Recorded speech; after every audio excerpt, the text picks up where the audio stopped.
Welcome to Midnight Circle, from your friends at House of Whimsical Terror. a chat about curious topics. And this week's topic is Fata, Morgana, and the Marfa, Texas Lights. Yeah. So, we have friends in Texas who are listeners, and we love you. So shout out to all of our folks there. Even though we made fun of Texas many times. We do make fun of Texas way too often. But Texas is really big, so it can probably handle it. Yeah. It's got tough skin. So big.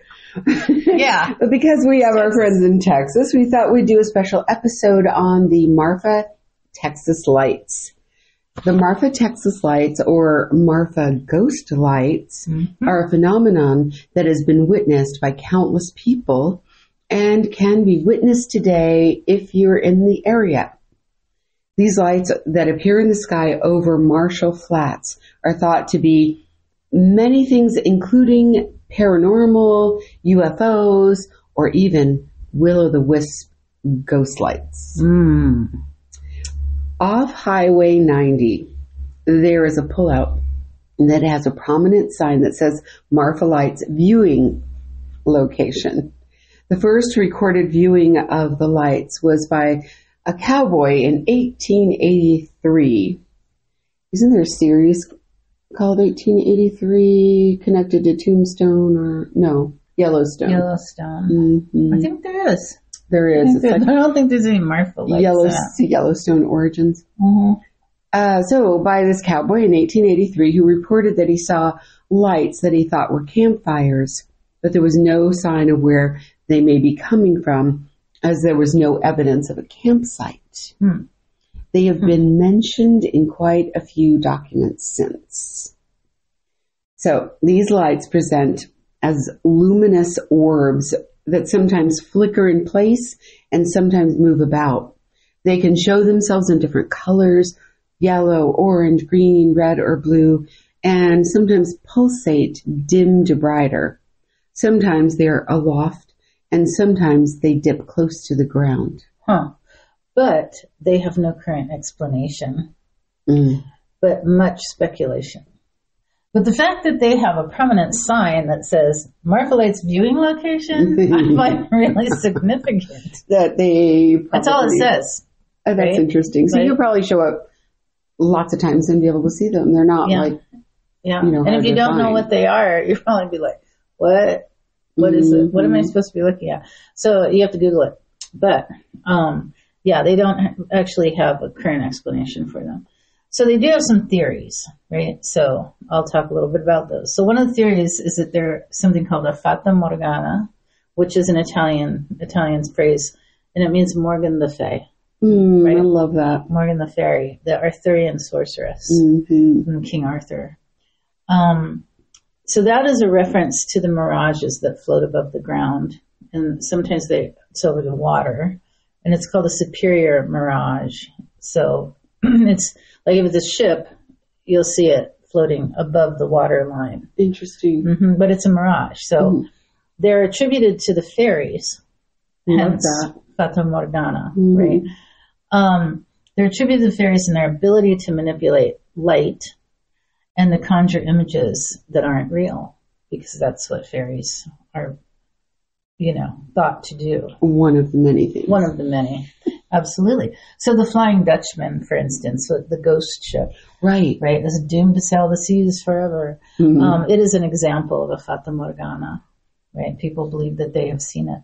Right. And they're often seen in the Strait of Messina in Italy, which is where the phrase Fata Morgana comes from, because it was originated there.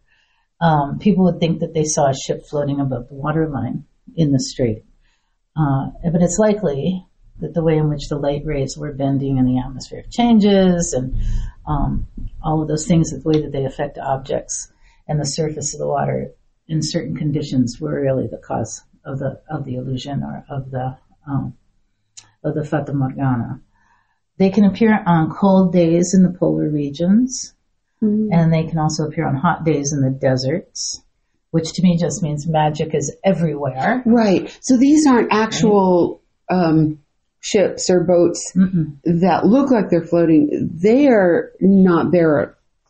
They're not, what's the word? Sometimes they're not there at all. Okay. Yeah. But you can see them. Yeah. Interesting. So sometimes they are there and sometimes they're not. Okay. So it is magic, in my opinion, because everything to me is magic. Yep. So interestingly, though, in Ireland, and a shout out to our Irish listeners, we love you. There is the High Brasil, an island, and I'm probably pronouncing that incorrectly, because nothing really looks like it sounds. However, there is an island that's said to appear once every few years off the coast of County Kerry. All right, so County Kerry? Yeah. Okay. So it's an island that is said to appear. It's not actually there. Ooh. Right, so every few years people say it's there. Like Avalon. It might not be there. Yes. Oh, yes. Wow. Right? So it's been, this island, right, has High Brasil, I believe is the pronunciation, but I may be incorrect, and I'm sure our Irish friends will let me know. And if you have information about this, please feel free to email us or post on our Facebook. But it's been drawn on ancient maps as a perfectly circular island with a river running directly through it. And it is actually a Fata Morgana. Fascinating. So people have seen it throughout like the centuries. Yeah. Amazing. And documented it on maps. Wow. But it's not actually there. So there are several land masses actually throughout history of a similar type, which to me just means that you can't always believe your eyes, it seems. Right? Yeah. That's what I got. Exactly. So ultimately, the Marfa ghost lights are still visible, and no one knows what they are. That's right. And that's what we have. Midnight Circle. Yes. And we love when you tell us your own stories or reach out to us on the Facebook or the Instagram or the Podbean or wherever you listen. Or wherever. Oh, yeah. And let us know about your experiences. We'd love more of that. So let us know your experience. That's right. And until next time, thanks for joining us. Bye.